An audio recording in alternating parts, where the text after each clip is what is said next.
Most Western governments were to be surprised that Thailand didn't fall. Ajahn Chah was quite famous by then, and many top Thai generals and senior members of the national government would travel to his monastery for advice and inspiration.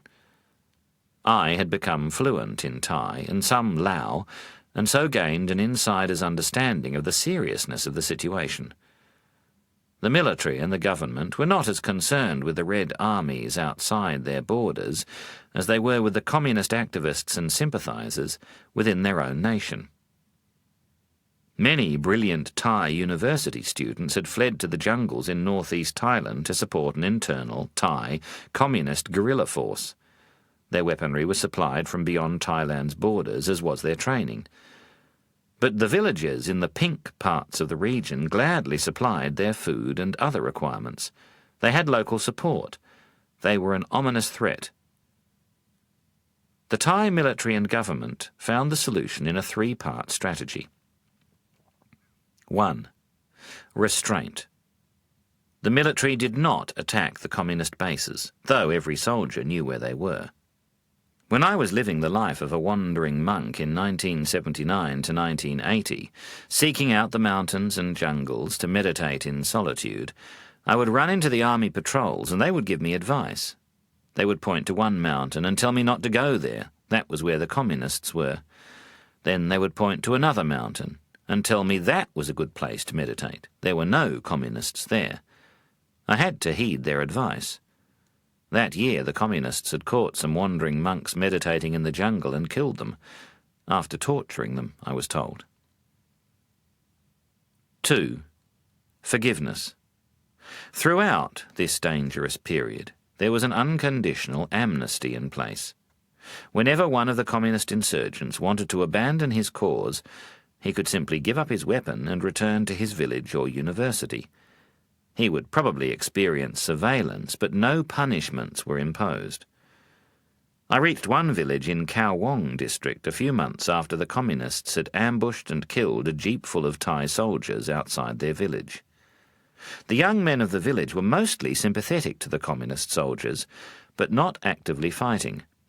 They told me they were threatened and harassed, but allowed to go free. 3.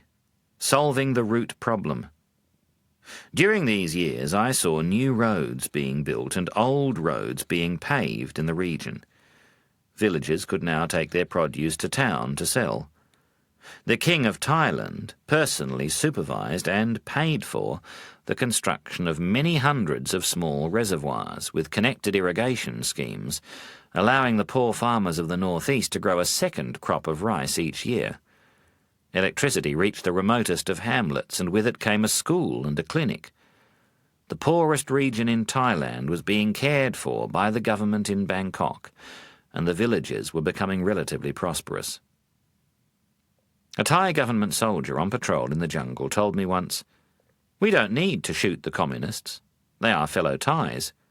When I meet them coming down from the mountains or going to the village for supplies, and we all know who they are, I just show them my new wristwatch, or let them listen to a Thai song on my new radio. Then they give up being a communist." That was his experience and that of his fellow soldiers.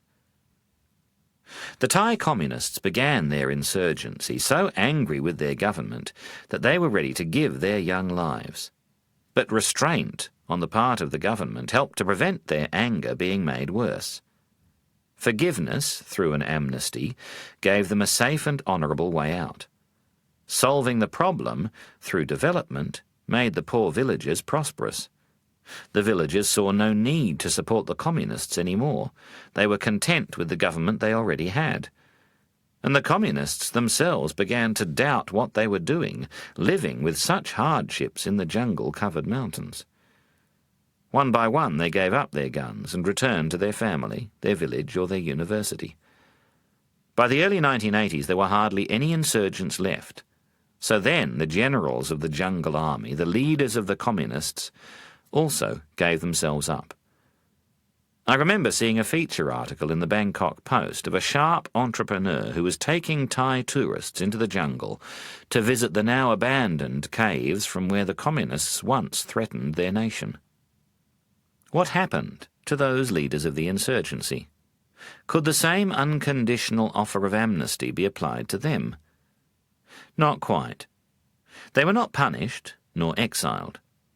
Instead, they were offered important positions of responsibility in the Thai government service, in recognition of their leadership qualities, capacity for hard work, and concern for their people. What a brilliant gesture! Why waste the resource of such courageous and committed young men? This is a true story as I heard it from the soldiers and villagers of northeast Thailand at the time. It is what I saw with my own eyes. Sadly, it has hardly been reported elsewhere. At the time of writing this book, 2 of those former communist leaders were serving their country as ministers in the Thai national government. Cooling off with forgiveness.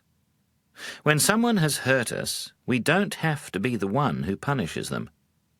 If we are a Christian, a Muslim, or a Jew, surely we would believe that God will punish them enough.